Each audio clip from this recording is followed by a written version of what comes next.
Hey, you are welcome to Living a Full Life Forum. I'm Dr. Violet Kayom. Today we are discussing one of the very important therapy pills for emotional trauma.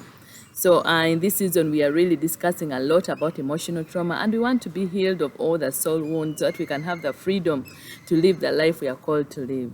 So today's topic is forgiveness, the therapy pill for emotional trauma. Now, forgiveness is basically your conscious decision to let go of feelings of resentment, feelings of vengeance towards something or someone who has offended you, even when they deserve the punishment. Forgiveness is one of those acts that actually goes way beyond the natural human instinct. I mean, if someone has offended you, it's natural to feel like revenging, to feel like paying back. But studies have actually shown that paying back of an offense may not necessarily lead to healing of the emotional wound that has been caused. And so something much more superior to revenge is what actually leads to the healing. And forgiveness has been found to actually cause that. And so there is an aspect in mental health and emotional healing that is called forgiveness therapy. And that is the center of our discussion today. So just like I've said, many times people may not actually deserve your forgiveness. People who have offended you many times may be way beyond you. They may be authority figures way beyond you. We have children who have been hurt by parents, or you've been hurt by your boss, you've been hurt in a relationship. Some people are angry with those who are already dead. You cannot just go to pay back. And so there are so many ways we get hurt. However, it has always been shown that there are very few people who are willing to come back and say sorry. So if you link your forgiveness to someone's apology, you may never really be able to heal emotionally. So we have to learn to let go and forgive, even when the person is not deserving, even when they have simply refused to acknowledge the wrong that they have committed. And we have to always remember that when you forgive, you are actually, your own well-being is at the center of this. It's not like you're helping the offender necessarily. That may be the secondary result, but the primary result of forgiveness is you. Because when you forgive, it means you quicken your self-healing. It leads to your self-empowerment and your liberation. And we want to be free. We don't want to be tied to chains of resentment. When someone hurts you, it's easy to hold on to the offense, and then that becomes like a chain on your leg. And you just keep that person around you and whatever they did around you, and they keep controlling you. But when you let go, then it means that you have got a superior power, and then you can move on with life, even when they don't seem to acknowledge whatever they have done. Okay, so studies have shown that actually lack of forgiveness can lead to a number of complications, which we are going to see shortly. So when someone hurts you, let's say they say something, they say words that are really offensive, or they act in a way that traumatizes you, or they fail to do what they're supposed to do, and that leads, to some negative consequences in you. It's just like an arrow that is shot at you. A physical stone that hits your leg, or an arrow that is shot into your leg, can create swelling or a wound. Now, if that wound is not attended to, if that wound is just left, to heal naturally, just know within a few minutes, all the bacteria will be attracted to that place. And then within the next, few hours, it will swell. And the next few days, it will actually start getting infected and become smelly, and it can lead to complications. We've had people whose wounds have not been taken care of very well, and it had caused complications that lead to amputation of the limb. So that is what exactly can actually happen to the soul. When you are hurt, when words spoken in bitterness are like sharp arrows that can wound the soul. They can wound your emotions. And so if you don't take care to treat the wounds, then it becomes septic and can lead to complications that we will discuss shortly, like I said before. Okay, so the antiseptic that we apply on the wounds and the antibiotics that we apply on the wounds to try and clean up and remove the debris and all that, which leads to healing of the wounds, which quickens the healing of the wounds, is just like what I can call the forgiveness therapy. So when you choose to forgive, you're basically applying, the antiseptics, the antibiotic cream on the wound, and you're helping that soul wound to heal faster. And when it does heal, of course, you become better. You become more liberated. You become healthier, and you can live on and do many other great things in life. So studies have shown that people who do not forgive, unforgiveness has been strongly associated with some 3 sets of conditions. Number 1, mental illness. Most people who battle with depression, anxiety, post-traumatic stress disorders have been shown to have deep roots of unforgiveness. And studies have found that the more they go through the forgiveness therapy, the more they come out of their depression and the anxiety. So if you want to be free of some of these mental illness that are really on the rise, then we need to really engage in the forgiveness therapy. The second is, of course, the physical ailments. When you hold unforgiveness in your heart, it means that you are basically holding the complications like resentment, bitterness, and strife in you. Now, all these things lead to increase in the amount of the stress hormones in our bodies. Now, these stress hormones hurt many systems, including the immune system. They hurt the cardiac, the heart systems, and the hormones and all that. And so people who hold unforgiveness in their heart have been found to have more of low immunity, leading to recurrent infections and all that. They have high blood pressure, diabetes. Some have actually been found to even get cancer and many other problems with the back, pains in the back, pain in the muscles. So unforgiveness is really something that can shorten your lifespan. Then the third is the social relations. Most families that are battling with disruptions, dysfunctional family setups, really have unforgiveness at the center of it. You see, sometimes someone can hurt you in a family, and there's just no way to pay back. Even when you pay back, the hurt has been so enormous that the payback may never really equate to the feelings of hurt that you have. So the only way out is to just let go. So many people struggle with social relations because they've just simply refused to forgive. Other people are into all kinds of habits like drug abuse and suicidal tendencies just because of unforgiveness. So unforgiveness really has a whole chain of complications, and that is why we really have to work on this. Now, this brings me to a story of unforgiveness that I went through a few months ago. So there's this acquaintance of mine who came to borrow money from me, quite a big amount of money. And I was resistant. My first instinct was a no. But somehow the emotions of the moment and her sweet talks took over.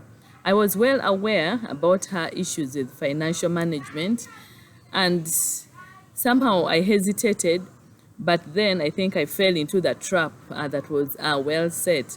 So I decided to give her the money, and she set conditions on, how she was going to pay back, and we agreed on those conditions. And I knew that this time round, possibly, she would be able to do a great job. Now, a few months before that, I had waived off, some rent payment because of their delay in paying this rent, and I realized that they were struggling. And so I had waived out, and I thought I had really helped them at that point. So when she told me that she was still struggling in the business and she needed my help, I went in, and gave the money amidst all my uncertainties. Now, the conditions that were set and the time span when the money should be paid passed and all that, and no money was being paid. And so I asked, and excuses kept coming, one excuse after another. I reached a point I started getting offended. I got very angry with the whole situation, because I could see clearly that they were just taking me for granted at this point, and they thought I was just a soft spot. And so that hurt a lot. And so she would pass by and say, "Hey, doctor, how are you?" And I would just feel like grabbing her and shaking sense into that head. But, and then I realized that I was actually now moving more and more in anger. And I had to make a decision. I knew at that point the way she was taking everything, she was just not ready to pay the money. And so I had a choice to make, whether to continue in this offense that I was feeling, and the hateful feelings towards her and all that, the heaviness in my heart, or to just let go. And so I thought through, and I was like, well, there are many people I have already given money to, not even lending, but have given money way beyond what I've given her. So at this point, I just have to let go of that money. And so the day I made the decision to forgive her and cancel the debt, I felt like a whole weight of, a sack of stones was lifted off my shoulder, and my head was light. And so I called her and I told her that it's fine. Let's just forget that money. Take it, use it, and don't pay back. And her response, oh, thank you, and all that. And you could see clearly that that is what she was hoping for. Well, it could have hurt more, but at this point, I'd made up my mind to let go. And so I started feeling better about it, and I got okay with it, and life moved on. So at this point, I had two choices to make, whether to hold on to the hurt concerning someone who was not even willing to pay or feel remorseful about what she had done, or to just let go. And I chose this other superior version, to let go. And at least it made me feel better. And so people who forgive have been found actually to have less of the negative emotions like anger, resentment, strife, and all that. People who forgive have been found to have more of the positive energy in their life. And so they are full of happiness, they are full of gratitude in life. People who forgive more easily have been found to have less, complications of, heart problems, diabetes, and some infections that come because of the low immunity. People who forgive have been found to maintain balanced relationships and actually end up having a longer lifespan than the unforgiving people. So may we today choose the better way, and that is to let go, to forgive, and always remember that when you choose to forgive, you're not necessarily helping the offender. Well, that lady could have thought that I was helping her, but I think I was helping myself much more, because now I can relate with others better. Of course, at this point now, I let go of that, but now I gain a heart of wisdom on how to deal with her moving forward. It may not be easy to forget, and that is why we say in forgiveness, we are not telling you that you excuse, and I'm not telling you to cancel each and every debt. So you don't have to excuse what the wrong someone has done. You're just letting go of those feelings of resentment that are holding you, the feeling to want to revenge yourself. Life has a way in which it revenges for you when you let go, of those feelings of revenging. And life can be a stronger revenger than you yourself. So sometimes you just have to leave it to life to do that. So forgiveness is not really you condoning the wrong that someone has done for you. And it may not really mean forgetting. Forgetting may come with time, but it doesn't necessarily mean that. Neither does it mean total reconciliation. Of course, reconciliation is very good. That will be the ultimate. But there are some situations where reconciliation may be impossible. But forgiveness means that you are holding your self-healing high above the offense. You're holding your empowerment and liberation high above all these offense. So some 3 or 4 brief stages in forgiveness. The first thing we need to do as you take up that decision to forgive is to acknowledge the hurt. You need to acknowledge that you've actually been emotionally hurt. You have felt it. The person has offended you. So it's good for you to go through the grieving process. Go through whatever it is that has caused the offense.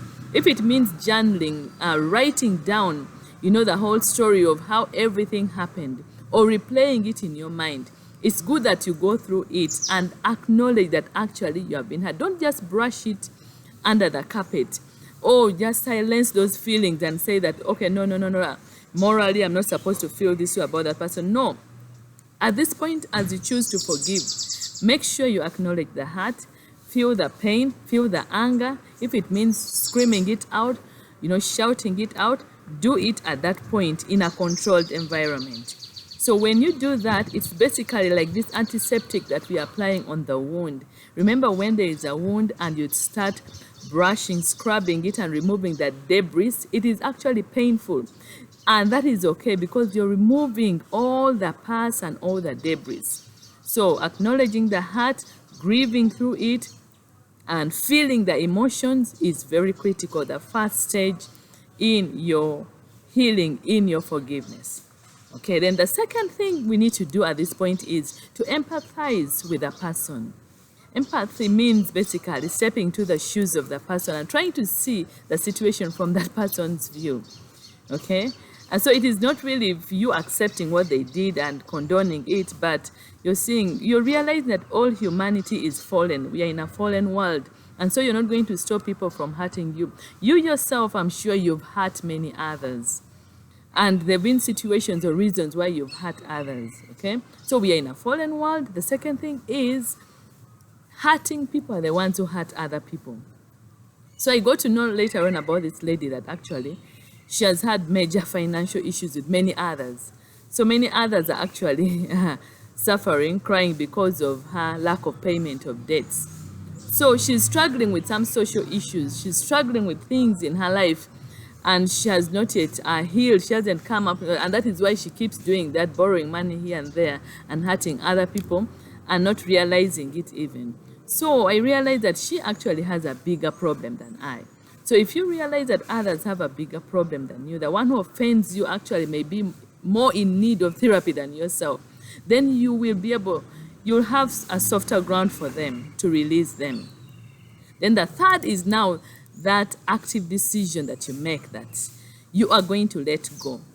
And this comes with you weighing out that your self-healing, your liberation and empowerment is much greater than this offense that has been done to you.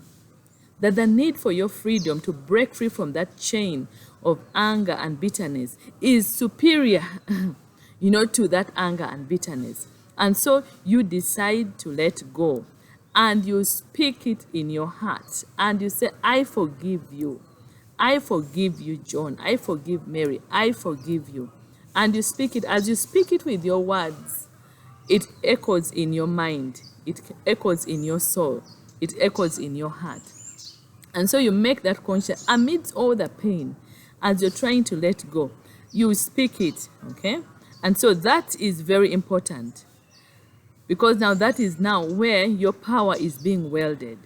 And then the final thing that is very critical is for you to hold on to that forgiveness. Just know that the floods of memories of the pain will keep coming in. And all the, the mind will play games that you really have to do this. Does this person deserve this? There will be all these thoughts.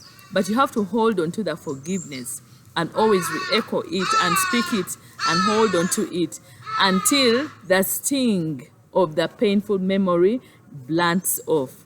So there will be a point where the sting of that painful memory will no longer pierce. It will have to blunt off. And now that is when you will find that you are much stronger than you were before.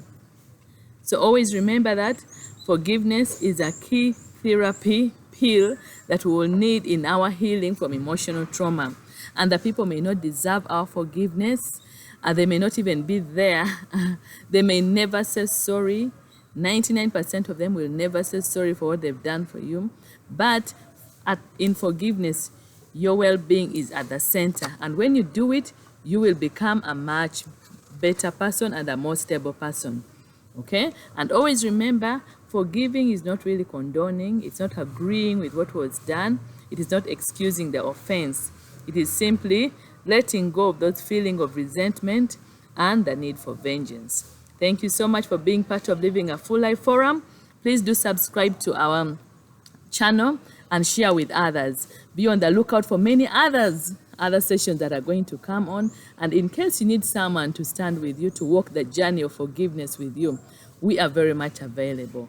Thank you very much, and God bless you.